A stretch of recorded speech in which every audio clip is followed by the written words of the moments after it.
Hey folks, welcome back to another review with yours truly, Sam Healey, right here on the Dice Tower. Today we're going to be taking a look at an older game. This is called Whale Riders. It's put out by Reiner, Knizia, and Ape Games. That is Advanced Primate Entertainment Games. And it is an older game. Now, Mike Delicio did a review on this 4 years ago and did a great job for that review. But I wanted to give my review of it because this is a new to me game. I purchased this just recently and got it in mainly because it's a Vincent Dutrait artwork game, but I'm also very clear on the prolific nature and the stability that Reiner Knizia's name brings with it, and my wife enjoys those kinds of games a lot. So I went ahead and purchased it, got it, want to give you my review on it, so let's get to the table and take a look.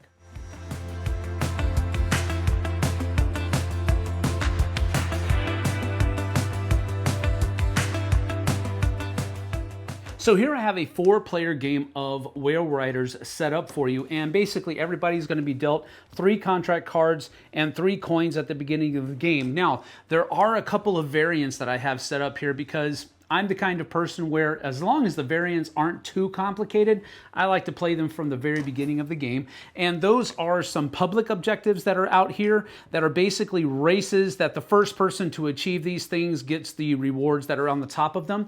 And then they also have the whale magic tiles, which is basically like variable player powers that that person can do that nobody else can do. I believe there are 8 of these in the box, and at the beginning of the game, you'll basically throw those out on the table face up, and in reverse player order, people who get to pick which one they want to be. For example, whenever you take the take money action, instead of getting 1 coin, you get 2.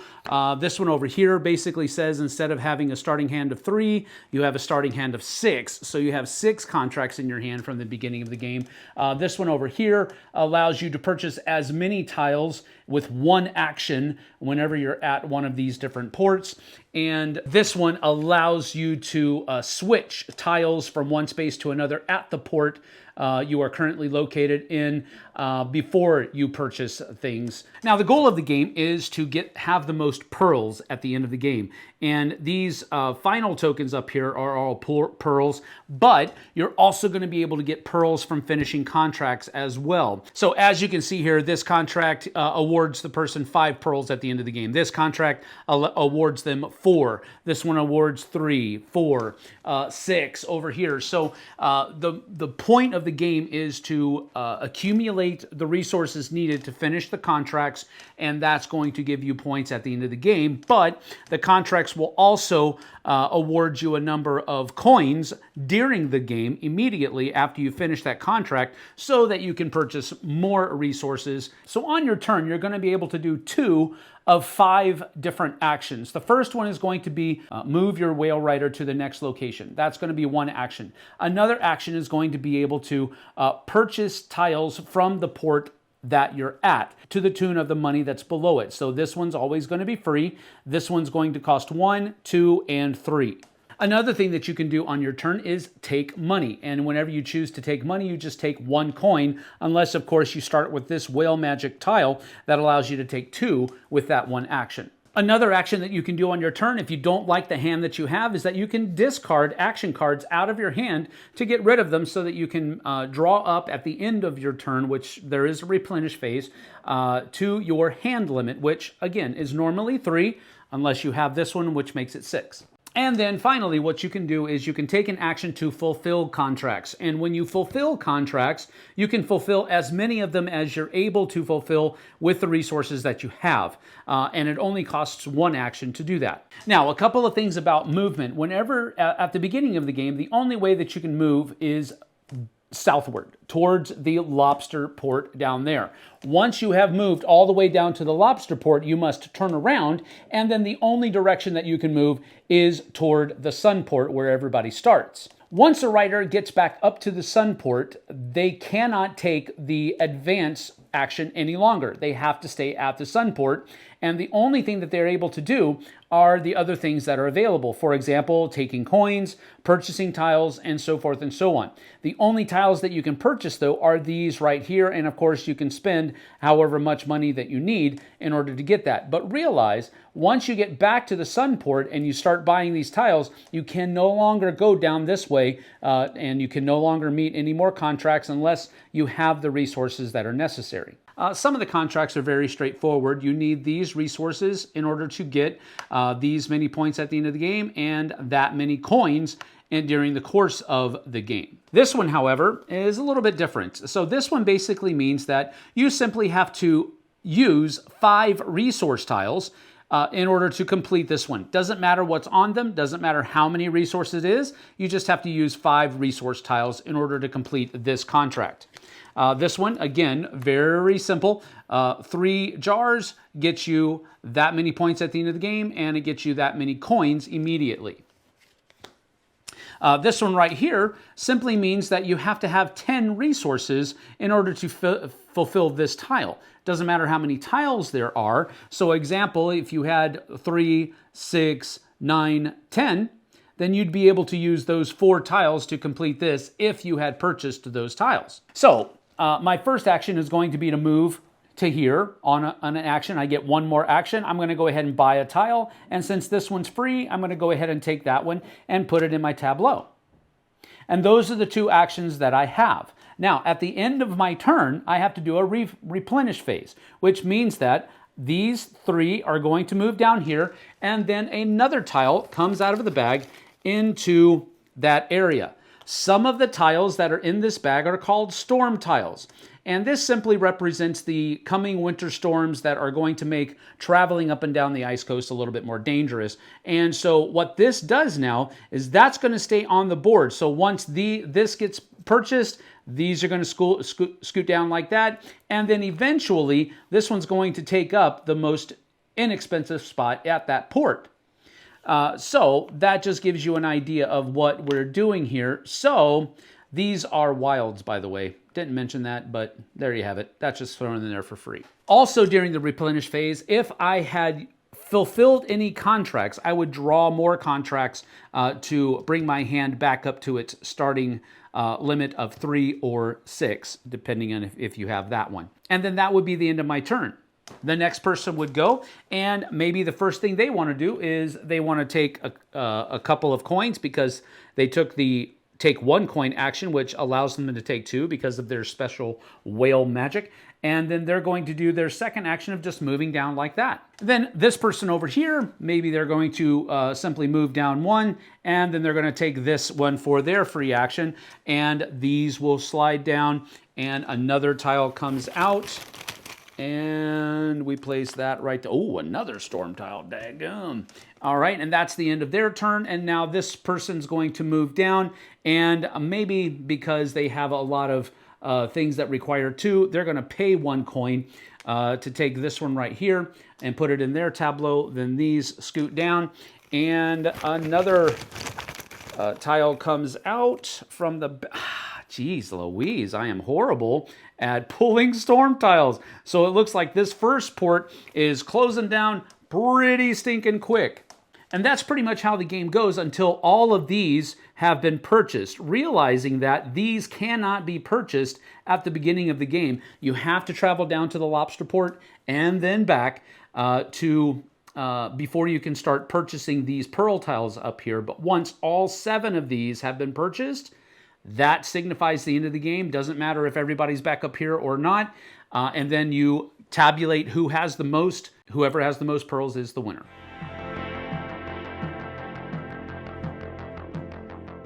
So that's about that for Whale Riders. It is not a difficult game at all. It has very simple mechanisms that are very easily taught, which is kind of a hallmark for Reiner Knizia's games. He usually employs very simple mechanisms that are very simply explained. The rule books are usually not much to think about at all.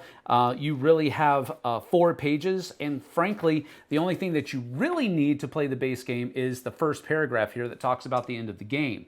The rest of that fourth page is talking about the two variants that I explained in the game. So you really only have 3 pages of rules here, and that's one of the cool things about Reiner Knizia games. They're usually very simple to teach and very simple to play.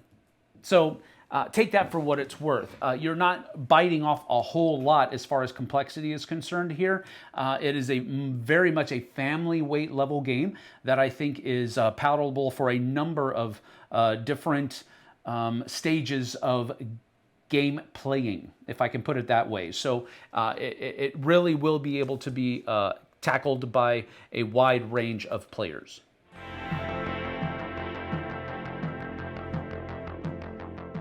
So my first pro for the game is the one thing that made me desire to purchase this, and that is the artwork. Vincent Dutrait is my favorite artist of all time, and so if something has his artwork on it, I immediately, low level, want it. Now, I'll look into the game after that and see if the game mechanisms are going to be something that I'm going to enjoy and something that I'm going to be able to get to the table often.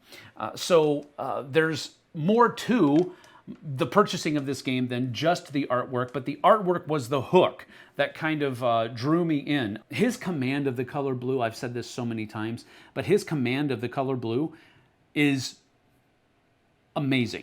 I'll just put it that way, amazing. And blue is all over the place in this, with the hues of blues that are used in the whites and the oceans and the coastline and the ice. Everything that's there, it's just a spectacular looking game. That's what drew it to me. So that's my first pro. Now, my second pro is going to go basically hand in hand with the first one. The designer of the game, Reiner Knizia, I love the simplicity that's behind his designs more often than not.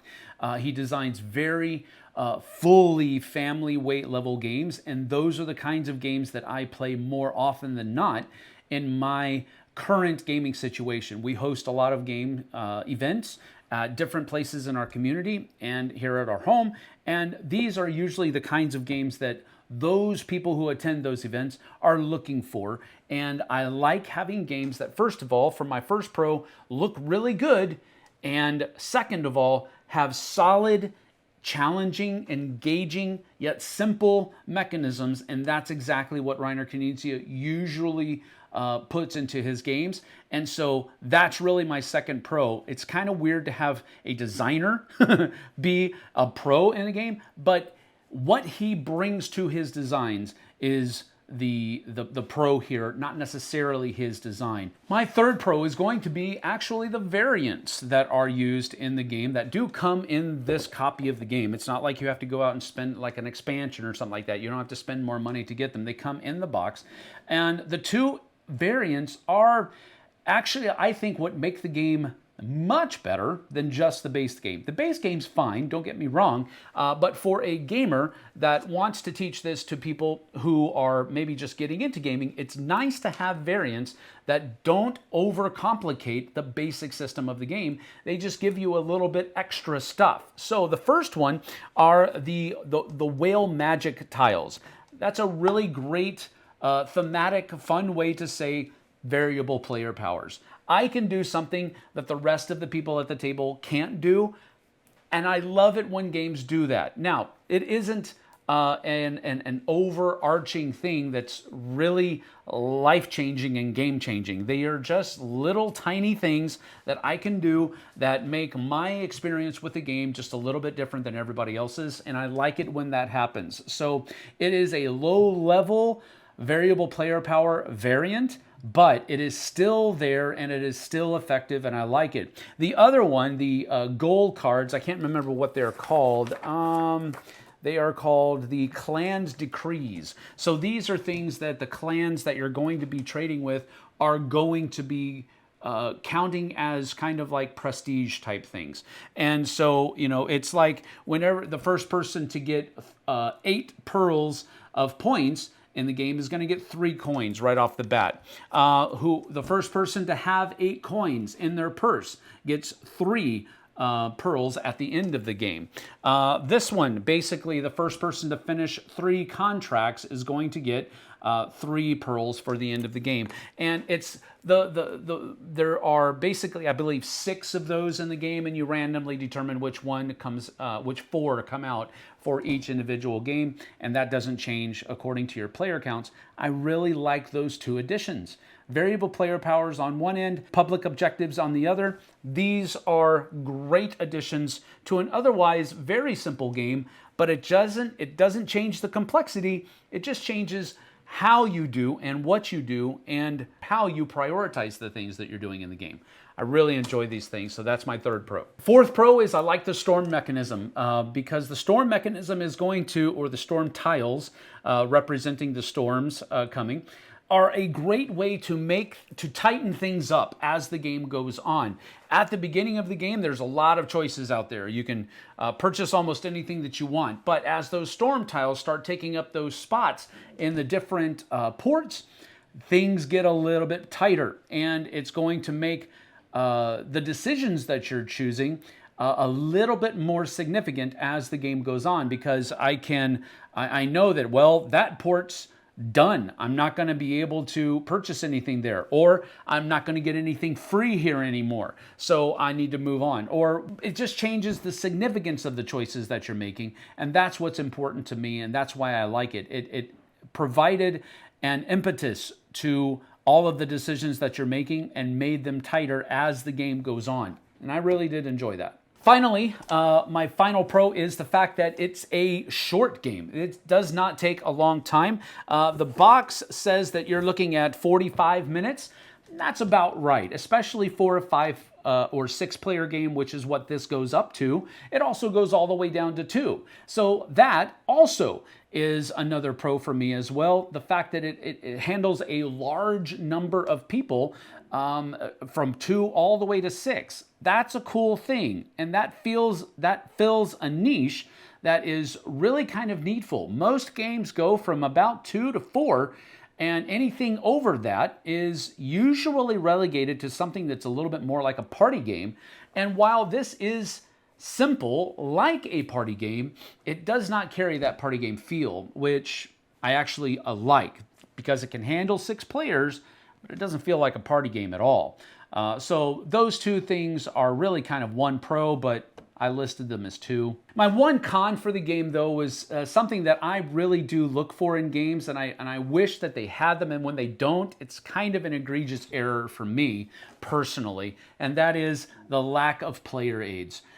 There's not a whole lot of things that you can do in the game, which I understand means that there shouldn't necessarily need to be a player aid in there, but having a player aid in front of everybody just makes the frequency of questions less.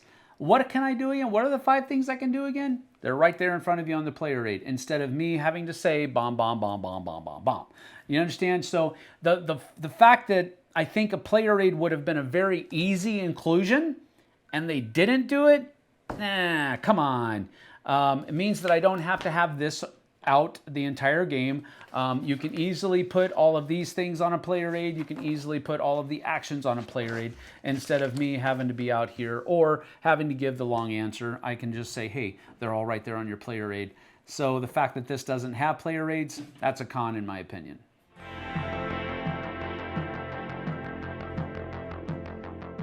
Now, with all that having been said, I'm going to give Whale Riders a very strong 8 out of 10 because it is exactly the kind of game that I'm looking for from Reiner Knizia, and it is an exactly as beautiful as Vincent Dutrait can make a game, and it's just an amazing thing. But on top of that, I always say games that look good are more fun to play. I have more fun playing a game that looks beautiful, and that is exactly where this lands.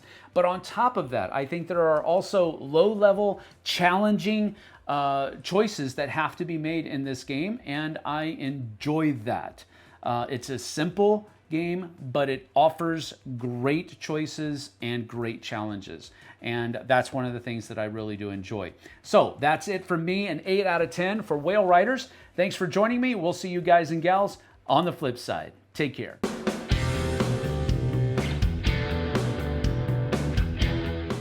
Hey Hey everybody, thanks for watching this video. If you like this review or whatever you just watched, wasn't it amazing? Check out our channel, Dice Tower. We have all kinds of things. We review games, we do top 10s, we play games live. It's all about board games, but especially the people who play them. Check out Dice Tower YouTube channel.